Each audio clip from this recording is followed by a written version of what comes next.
Bore da, good morning, croeso, welcome to the Borth to Ynyshir Coastal Adaptation Project webinar.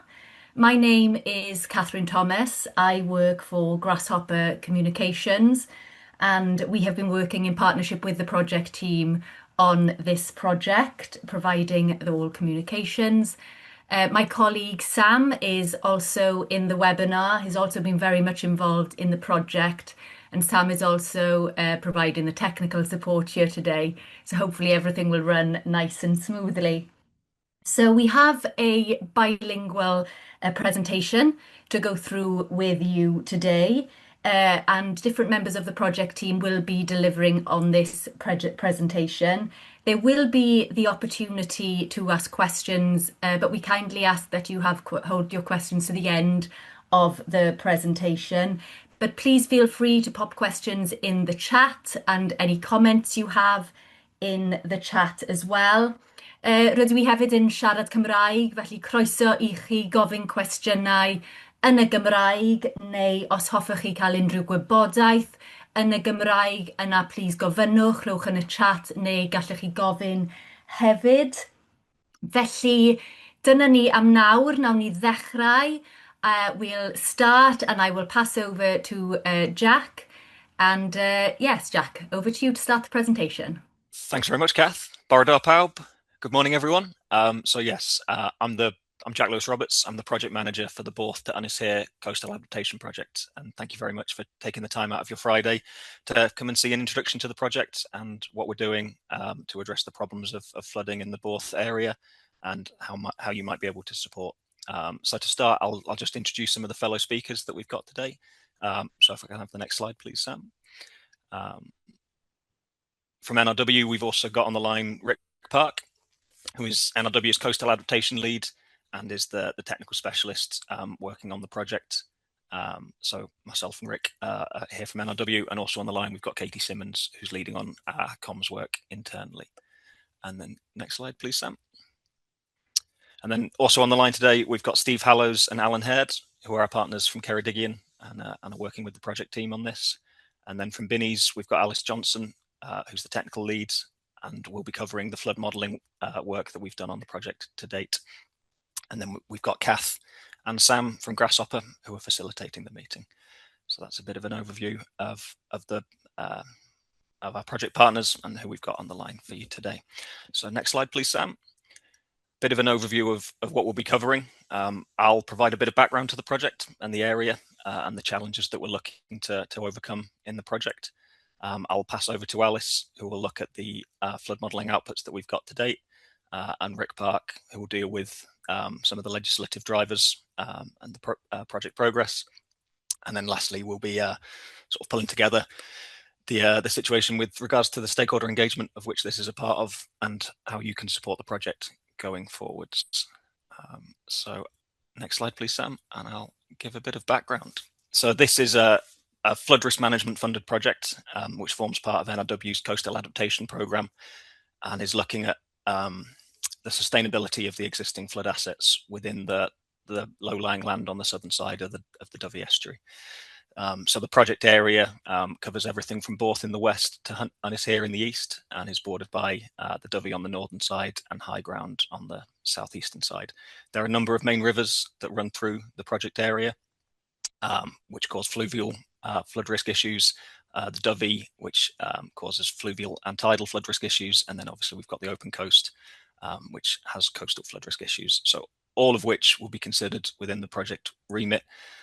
Also within the area, we've got a number of really important designated sites, so the largest of which being Cosfocno Bog, just on the right-hand banks of the Avon Lerry there, but we've also got Ynyshir and Ynys, which are important designated sites as well.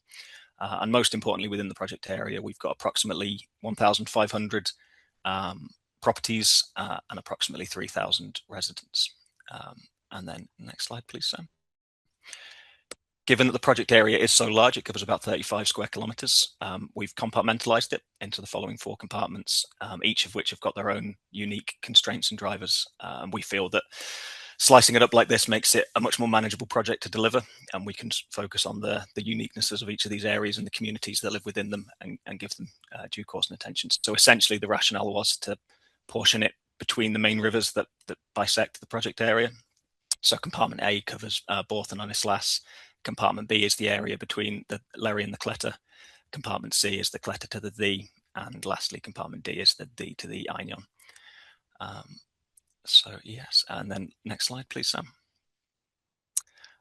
Also worth mentioning in this, there is the Borth Internal Drainage District, which is an area that NRW manages to reduce water levels on low-lying land, largely agricultural low-lying land, and that's shown in the blue outline on the slide there, which is obviously an extensive area, which is already at risk of flooding, and our modelling, which we'll touch on shortly, indicates that will only worsen as time goes on. So there's going to be a lot of engagement with the IDD group, which is already underway, to understand how this might adapt in the future as well. So the internal drainage district is definitely a major factor and major player across the project area. Next slide, please, Sam. So in terms of the project objectives, primarily, as I mentioned, given that this is flood risk management funded, reducing the flooding risk to communities is key. That's the fundamental of this project: people and properties, and reducing the flood risk there. But alongside that, we're also working to build resilience in nature and the environment. As I touched on, there's a number of really important designated sites, and identifying opportunities that bring with them wider benefits is going to be a key part of this. And then alongside both of those, working with the community to plan for the future and making the best use of public money to support a thriving local economy is key to everything we do. And we've already had several meetings with community councils to understand how involved they would like to be in the project, share our evidence base with them, and start to get plans in place to work together to assess the viable options in the area and build some sustainable plans for the future. Next slide, please, Sam. These are the legislative sort of drivers and framework that underpins the project. This first slide here is all in Welsh, and then we've got a subsequent slide that's all in English. So I'll leave this one up for a second. But essentially, that top level is all of the UK and national legal framework, which underpins the project. So we've got things in there like the Flood and Water Management Act, which underpins the next layer down in yellow, which is Welsh Government policies. And then both of those together underpin what on the left is NRW's corporate plan, and on the right is Ceredigion's corporate plan. I won't go too much into the detail of each of these, but this is just really to illustrate that there's a really complex legal framework which supports what we do and also directs how we do it. So the shoreline management plan falls into this, and that's obviously a major driver in plans for the area. If you pop to the next slide, Sam, just so people can see it in English as well. And then I'd like to bring in Ceredigion County Council here to cover their remit and involvement in the project. Good morning. My name is Alan Head. I'm the project manager for coastal defence schemes for Ceredigion. Ceredigion being a partner in this project ensures good collaboration between the responsibilities of the council to manage coastal erosion and those of natural resources wells to manage inland and coastal flooding. A few slides back, you saw the different compartments, and compartment A is the stretch of land between the coastline and the west bank of the Lerry. And whilst Ceredigion are only responsible for a very small part of the Borth to Ynyshir project, it's essential that whatever Ceredigion does on the coast takes into account what NRW do on the west bank of the Lerry, and vice versa, as the project is only as good as its weakest point. Adopting this collaboration approach also affords a political and a technical presence to the project to ensure that the council's strategic position is also covered. In addition to the legal framework which Jack mentioned and the Welsh Government policies, obviously our Ceredigion's policies are noted down in the bottom right-hand corner. And these are all important policies and project drivers to be considered when bringing the project forward, and hence the importance of the good collaboration. So on that note, I'm going to hand you back to Jack. Brilliant. Thank you. Thanks very much, Alan. Could I have the next slide, please, Sam? So this is really just to illustrate the issues that we're already experiencing with the existing flood defence assets in the area. Anyone who lives in and around Borth will probably be acutely aware of these issues in the recent breaches we've had over recent years. But this is really there to illustrate that the frequency with which we're having issues and overtopping events on these flood defence assets is getting more and more frequent as time goes on. So we've got sort of three issues here which are compounding. We've got sea level rise, which is reducing the standard of protection. We've got worsening storm events, so the frequency and the severity of storm events is getting worse and worse. And we've also got assets which are primarily made out of peat, built on top of peat bogs, which are not sustainable into the long term. So there's really, yeah, like I said, three issues here which compound on each other and sort of drive the prioritisation of this project for NRW and Ceredigion Council to get sustainable plans in place to protect as much as we're able to. Next slide, please, Sam. So I'll now hand over to Alice Johnson from Binnies to cover the flood modelling works that's been done to date. Thanks very much. Over to you, Alice. Thank you. The Dyfi estuary has changed over centuries and centuries, and we're really fortunate in this area. We've got access to a map from 1790 showing a lot of this area before it was reclaimed. And I'm sure it will continue to change as well in the future. Being reclaimed, a lot of it's really, really low lying. So this map is really showing the modelling in quite a theoretical scenario where a lot of all the existing embankments and assets don't exist. So it really shows you quite an ordinary event, which is like mean high water springs, which happens about every fortnight. So it happened like last weekend, and quite where the water would go across all the land if those defences weren't there. The light blue, which covers a slightly smaller patch of land, shows you the present day risk. With future climate change and sea levels rising, it's going to spread over a wider area. For that, we're using the UKCP RCP 8.5 70th percentile, which is the government recommended projection for climate change. Then if we move to the next slide, this now shows you more the case today with all the assets in place and the risk that we're there. So we're now showing slightly more unusual events. In the blue area, the majority of the estuary is all naturally flooded because that's what the tide does. There's not so much blue on the land side. There are little patches that are popping out in expected areas. There's a bit up the Ennian, right in the east of this area. There's a little bit at the top of the Afon Ddu, which is the next river down, where the banks broaden out. And then there's a little patch of blue flooding at the top of the Lerry. That's more fluvial flooding that has run off the hills and down into a little watercourse called Sir Ceredigion, which then eventually outfalls into the Lerry further down. On a little, that happens, I can't remember if I said it, in a bit once every 2 years, so a 50-50 chance in any year. So it's probably happened in our lifetimes. Further up is a 1 in 10 year or a 10% chance event in any year, and that's in green. That does then start to overtop the existing embankments because some of the crest levels aren't massively high and the water levels are a bit higher. And then they're still a bit isolated. Then in the yellow is a more unusual event, 1 in 30 years. So that might not happen in a recent memory. And then that does actually start causing more flooding of the land. So a really unusual event, 1 in 200 years or 0.5% AEP, actually then causes a bit more widespread flooding. This is then pushing the boundaries of the banks, and they may, in that case, very likely not exist. And the flooding might be worse than shown on this map. That 1 in 200 year event sounds quite rare, but it could happen.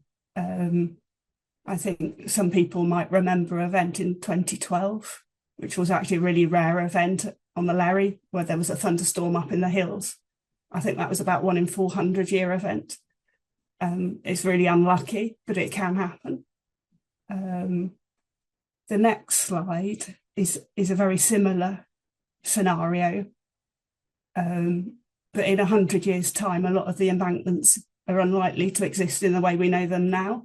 They're all made of peat, and if you get repeated flooding over the top, they're likely to breach. So this scenario takes most of the tidal riverbanks and the estuary banks having got to the end of their life and non-functional in 100 years' time.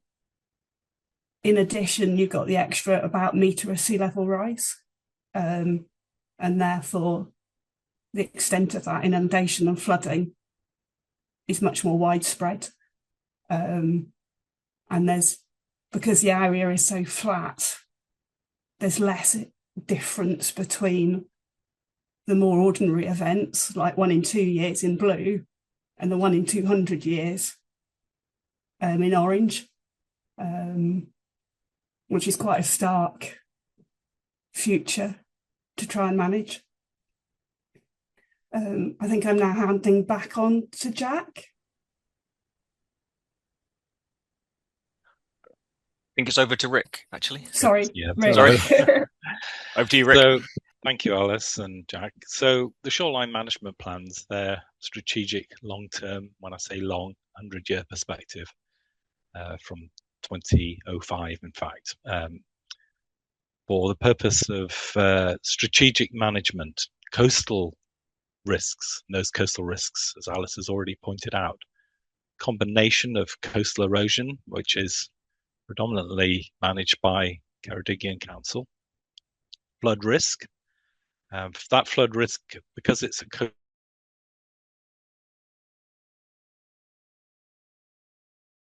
coastal, involves a fluvial or river component, and coastal sea level rise. So the trajectory Alice has mentioned is 70th percentile.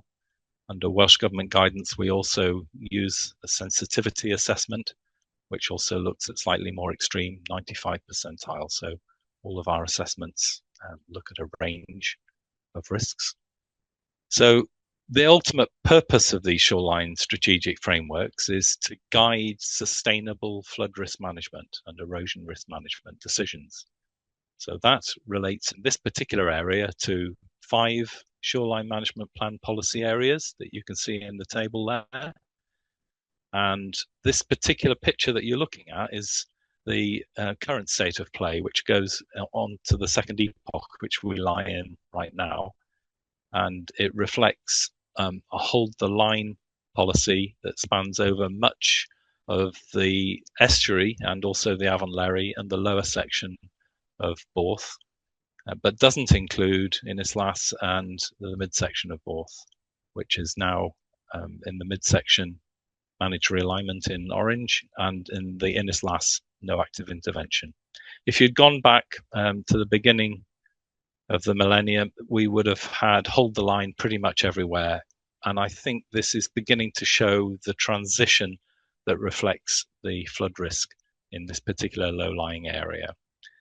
So in terms of decisions that it guides, this represents core decisions such as holding the line, which is to manage the assets as they are, or to sweat them, make them last longer, or to intensify them, improve them some way, or to replace them. It could involve a managed realignment or a sort of setback arrangement, which is for the purpose of sustainable flood risk management and also potentially managing environmental considerations. Another one is a hands-off approach and no active intervention approach, which is in fact key to currently the Ynys area at the top there. So the hold the line that we see right at the moment, it's important to say that the shoreline management plans, which are not owned by Ceredigion or Natural Resources Wales, but are in fact owned by the coastal groups and signed off by Welsh Government in relation to their delivery and environmental considerations. So the actual policy is a framework. There is legislation pinned to it, such as the National Welsh Marine Plan, which affects some of the licensing and planning considerations.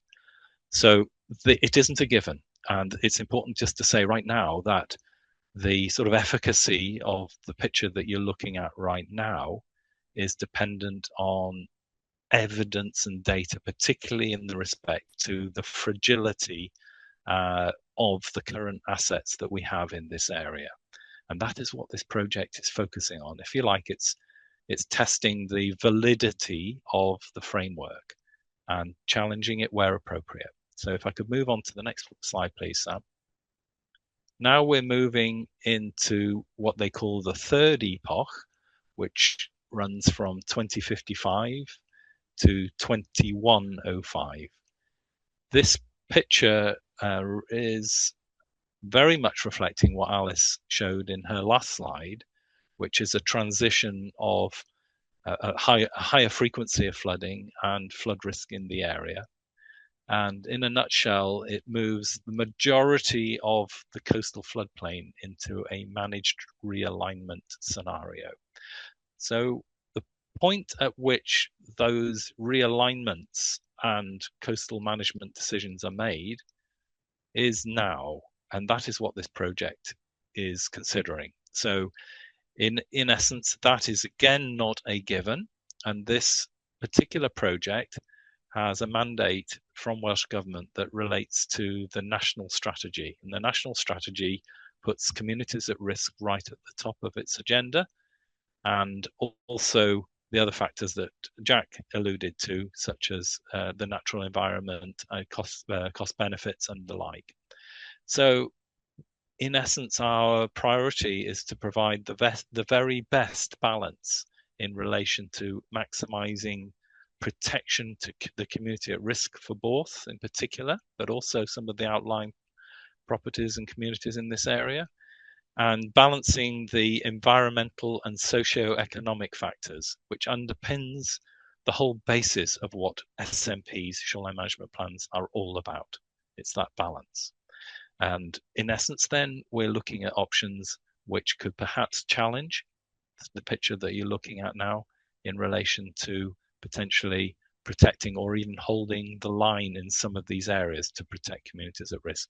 But it's all dependent on the evidence that we develop in relation to flood risk and sustainability and fragility and cost benefits, etc., etc. So if I could have the next slide, please. So one thing I haven't alluded to is underpinning this is the development of a roadmap, a picture, a framework in itself of adaptation management for this area. So this forms part of our corporate plan in terms of the way we're moving, and arguably is what flood risk is going to become increasingly concerned with, both in terms of erosion and coastal flood risk management.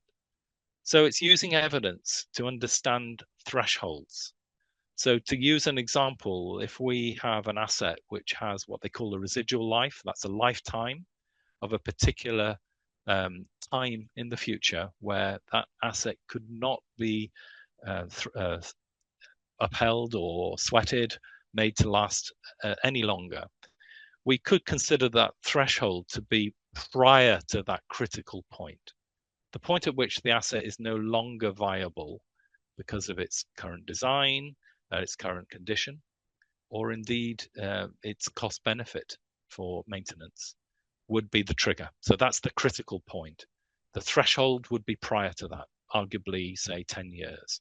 So we're trying to develop an understanding of options or pathways across the whole of that flood area that corresponds to the evidence and points in time where there are thresholds that could be, for example, the rate of sea level rise, it could be the condition of assets, it could be their residual life, it could be their standard that they're providing, or other considerations, and understanding what risk management decisions are the right and best balance for those particular areas.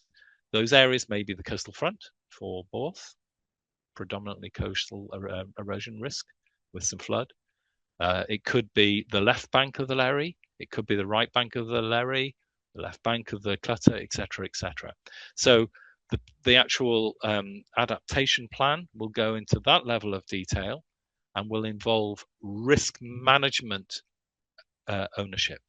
It won't involve decisions in relation to third parties, but it may involve recommendations, and our data will be available to third parties to make their own decisions.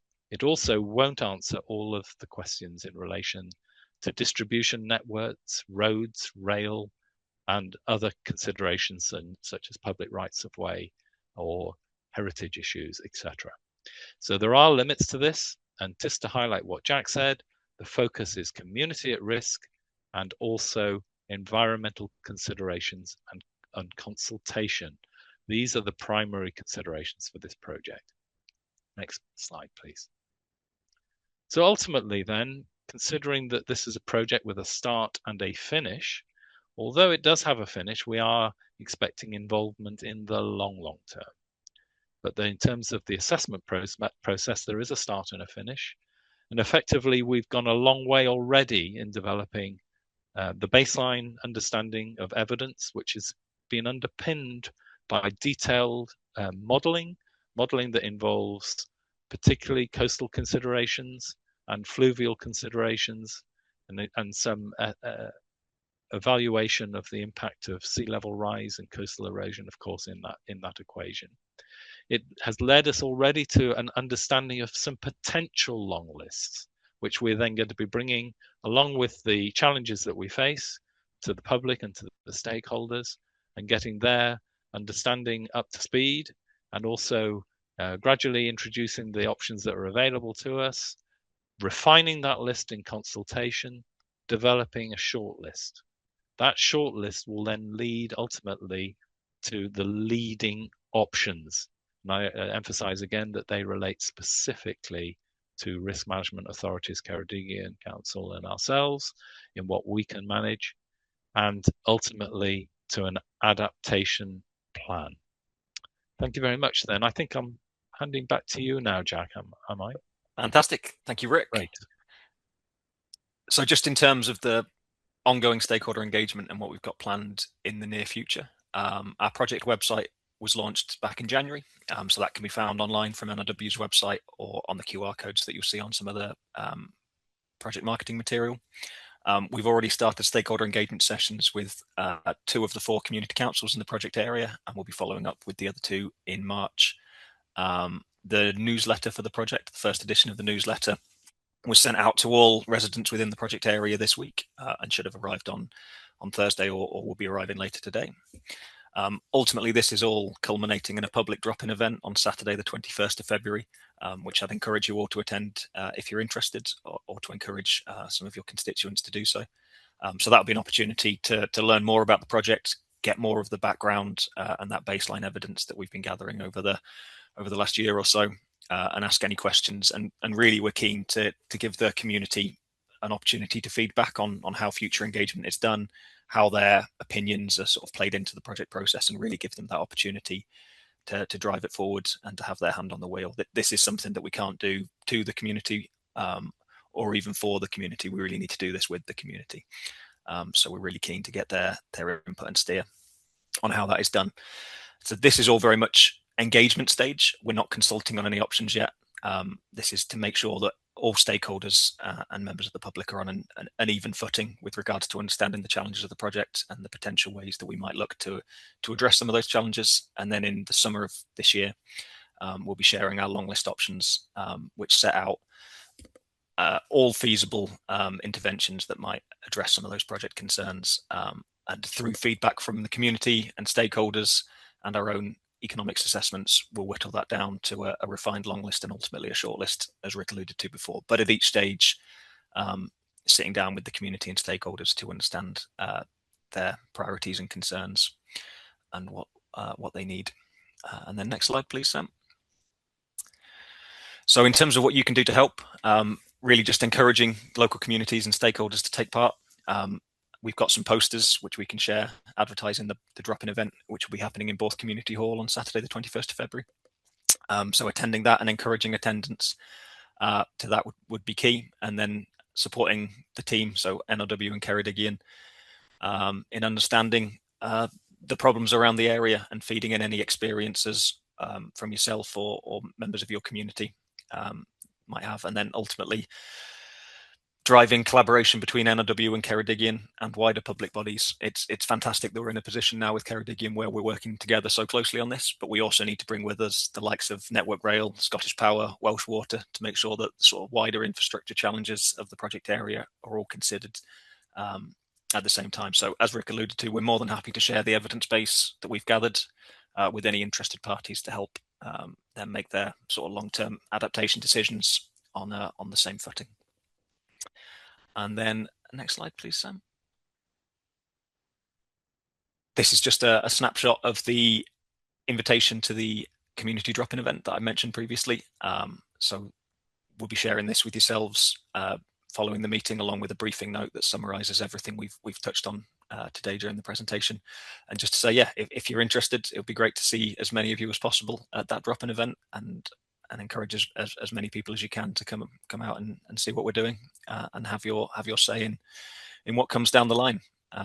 So yeah, that's it from me. Last thing is to open it up for any questions, and we'd be happy to answer them. Thank you very much.